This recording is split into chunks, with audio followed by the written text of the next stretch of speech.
So elected members are made up of mayors and councillors, people elected by the community to represent them. But who are elected members? What do they do and how did they get there?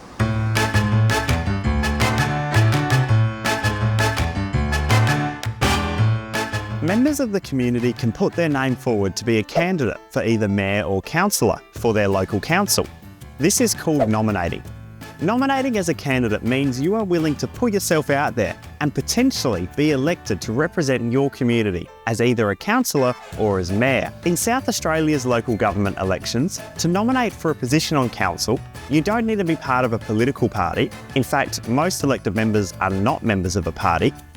You can nominate as long as you're eligible, which means you need to meet a set of rules. You need to be an Australian citizen, 18 years or older, and live or own property within the council area you want to run for.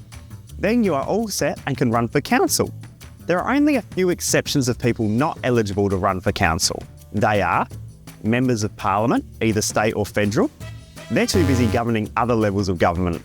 An employee of the council.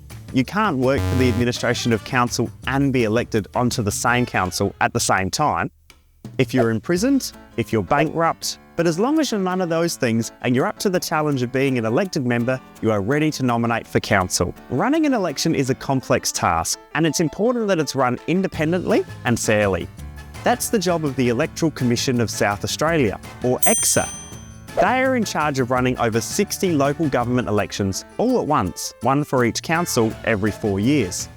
I popped into EXA's headquarters in Adelaide to speak with James, who told me all about who the Electoral Commission are and how they run local government elections in South Australia. My name's James Trebilco. I'm the Director of Communications for the South Australian Electoral Commission. The Electoral Commission in South Australia is the organisation who runs elections in South Australia. We are like the Australian Electoral Commission, who runs the federal elections, but we do it for state elections and we do it for council elections as well. Local government elections are a really big beast. They're actually one of the largest postal events that we do in South Australia. We post out about 1.3 million postal packs to South Australians so they can vote. So it's actually a really big project for us. It's extremely challenging. We work with a whole stack of different audiences and we have to make sure that we give everybody in the state the opportunity to vote. So our role is very much making sure that everybody knows an election is on, but also giving them the opportunity to actually vote as well. So that can be really challenging and I really enjoy that as part of my job. When we run an election, it's really important that it's transparent and we have a high level of trust in terms of the counting process. So there are a number of things in place that we have to make sure that, number one, people can actually observe what's going on, but number two, these processes actually make sure that everything is robust and it's all above board. So when we count votes, there are people called scrutineers who are appointed by the candidates to actually watch us counting the votes.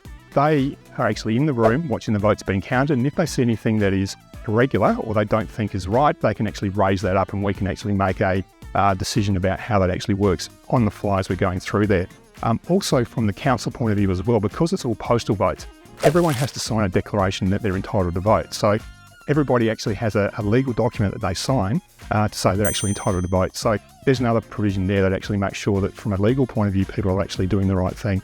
And apart from that, we also have a lot of oversight from other organisations as well. We work very closely with the AEC and the federal government in terms of making sure that any undue influence from outside organisations, countries and so on and so forth, we're actually on top of that as well. So we have a number of things in place just to make sure that everything is above board and everything is very, very simple. And we have an election that we can be 100% sure that the people that are being elected are the people that are supposed to be elected.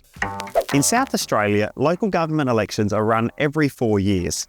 Unlike state and federal elections, where we have an election day, and to vote, you need to physically go to a voting booth and vote, local government elections are conducted by post. Ballot papers are posted to every South Australian eligible to vote.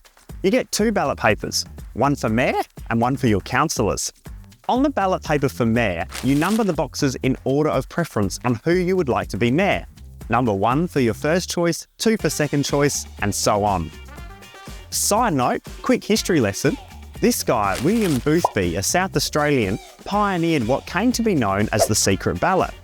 While we might take it for granted today, voting used to take place publicly stating who you were casting your vote for at voting centres. This, of course, led to bribery and intimidation, becoming a common practice in elections. But in 1856, Boothby's secret ballot was written into law in South Australia, and it became one of the first places in the world to use a system where voters would vote via an anonymous ballot paper and cast it into a sealed box. In fact, the system was so revolutionary, it had been adopted by a vast majority of democracies around the world. It's even been referred to as the Australian ballot. Right, back to council elections. For councillors, voting can be a little bit different depending on which council you live in. Some councils, especially the big ones, are split up into areas called wards.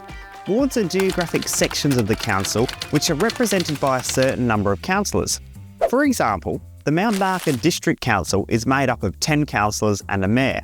The mayor is picked by all members of the community, but out of the 10 councillors, 3 are from the North Ward, 4 from the Central Ward and 3 from the South Ward. This is done in larger councils to ensure diversity of elected members is achieved across the region. Otherwise, you might end up with all of the councillors being from one suburb, town or specific area of the council.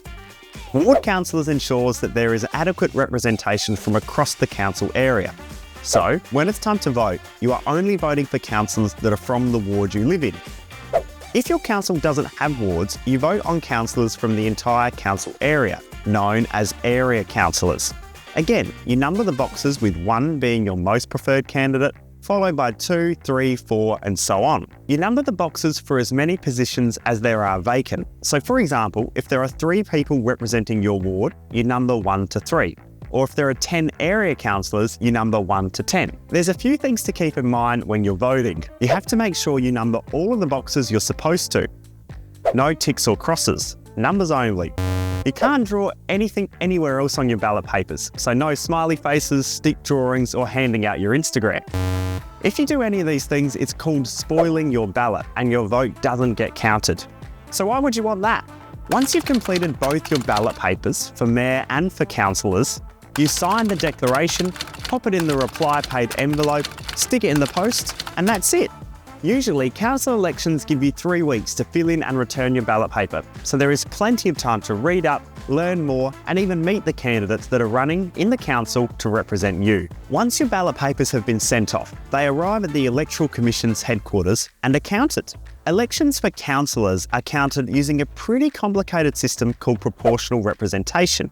You might have heard of preferential voting, which is used for the election of mayor and in other elections, but proportional representation is a little bit different. Lucky, I've got James to explain.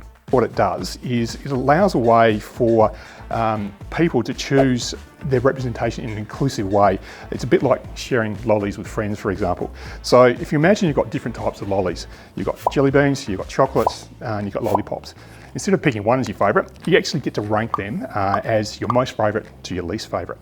If you've got 100 friends and there are 3 types of lollies, jelly beans, chocolates and lollipops, if 40 of your friends like the jelly beans most, that's their first preference. 30 of them like chocolates most, that's their first preference. And 30 like lollipops most, that's their first preference. But here's where it gets interesting. In the same way, there's different political parties and candidates, votes are counted based on people's first and other preferences. So for example, you can move your votes to chocolate as that's your second favourite. This helps make sure that different ideas and different groups of people are represented, even if they're not the most popular choice overall. It's a fair way of making sure that everyone's voice is heard in making decisions. So, just like sharing candies fairly with friends, proportional representation helps us make sure that different ideas and groups of people get the chance to be part of decisions in their communities. In the council proportional representation voting system, your vote really counts, and it helps create a government that represents the diversity of people's opinions and ideas. Unlike federal and state elections, if you live in a council area but aren't an Australian citizen, you are still eligible to vote in council elections. This means that families, business owners and community members who are residents of your community but aren't Australian citizens can still have their say on the community that they're part of. Local government elections in South Australia are actually not compulsory, meaning you don't have to vote. On average, only 1/3 of eligible voters actually vote in local government elections in South Australia. To vote in a local government election as well, you have to be 18 years or older. What do you think about these requirements? Do you think council elections should be compulsory? And should the voting age be lowered from 18? Well, there you have it. Now you're equipped with the skills, ready to vote at the next local government elections. You know how to vote for mayor and councillors, you know how the elections work that get them into their positions, but do you know exactly what these elected members do once they are elected? How councils are organised and what they actually do on a day-to-day basis to get things done? Find out in our How Local Government Works video.